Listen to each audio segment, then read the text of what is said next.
Meeting 10. This here, boy, sir. Would the parish want to print this? Said Mr. Campbell. Aye, my man, said the gentleman in the white waistcoat, with a condescending smile. What of him? If the parish would like him to learn a right pleasant trade in a good respectable chimney sweeping business, said Mr. Campbell.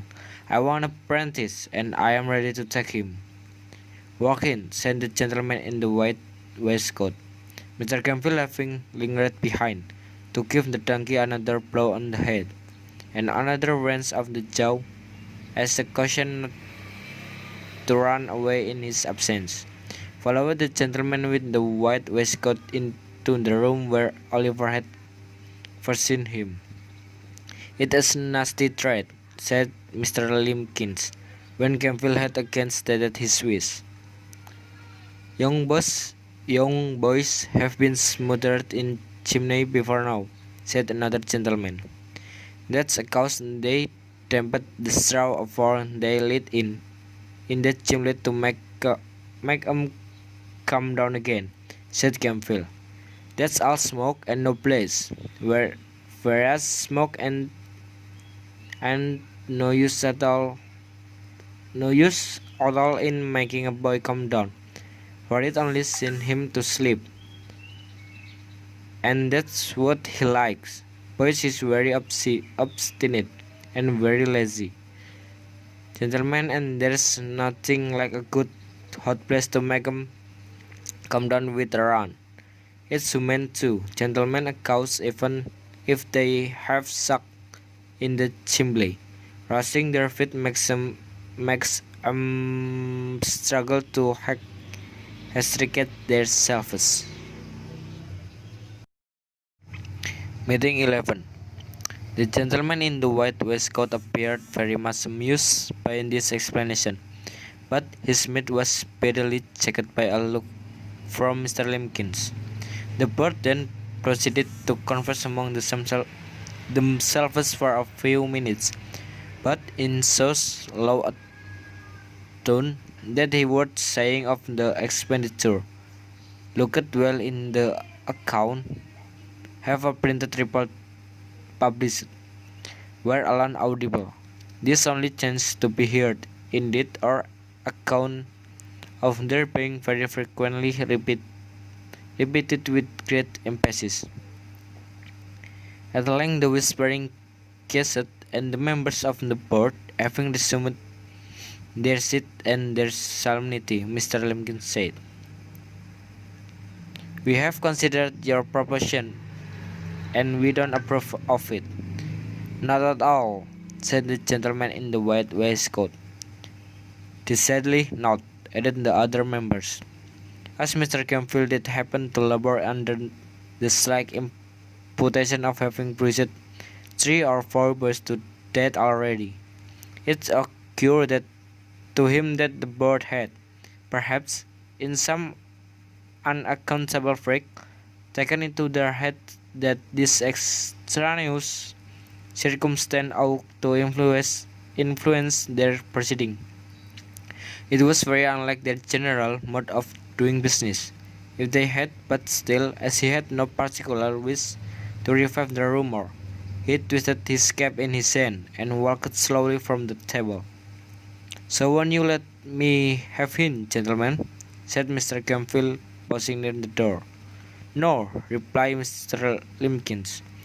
"At least, as it's a nasty business, we'd think you thought to take something less than the premium we offered."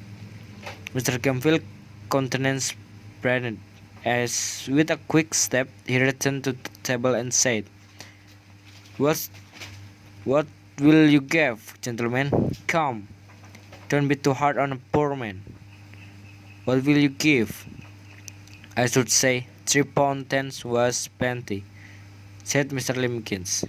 "£10 too much," said the gentleman in the white waistcoat. "Come," said Campbell. "Say £4, gentlemen. Say £4, and you have got rid of him for good and all. There." £3.10, repeat Mr. Limkins firmly. Meeting 12. Come, I'll split the difference, gentlemen. Urged Campbell. £3.15. Not a farthing more, was the firm reply of Mr. Limkins. Your desperate heart upon me, gentlemen, said Campbell, wavering. Pooh, pooh, nonsense, said the gentleman in the white waistcoat. He'd be cheap with nothing at all, as a premium. Take him, you silly fellow. He's just the boy for you. He wants the stick now and then.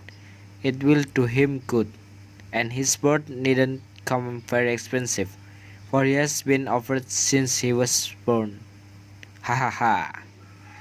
Mr. Campbell gave an arch look at the faces around the table, and observing a smile on all of them, gradually broke into a smile himself.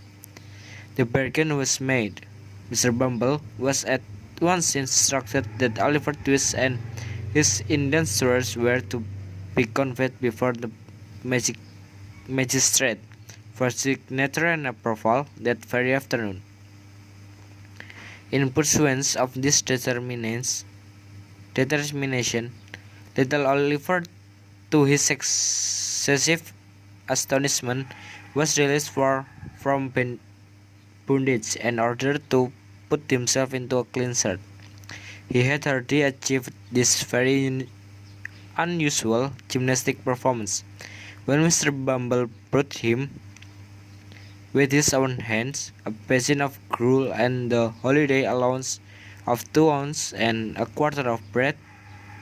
At this tremendous sight, Oliver began to cry very piteously, thinking not unnaturally that the bird must have determined to kill him for some useful purpose, or they never would have begun to fatten him up in that way. Don't make your eyes red, Oliver, but eat your food and be thankful, said Mr. Bumble, in a tone of impressive pomposity. You are going to be made a present of, Oliver. Apprentice, sir, said the child, trembling.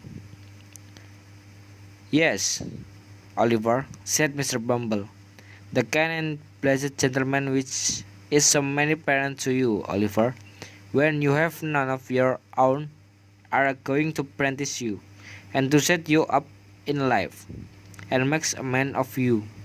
Although the expense to the parish is £3.10. £3.10, Oliver. 70 shillings 146 pence, and all for a naughty orphan which nobody can love.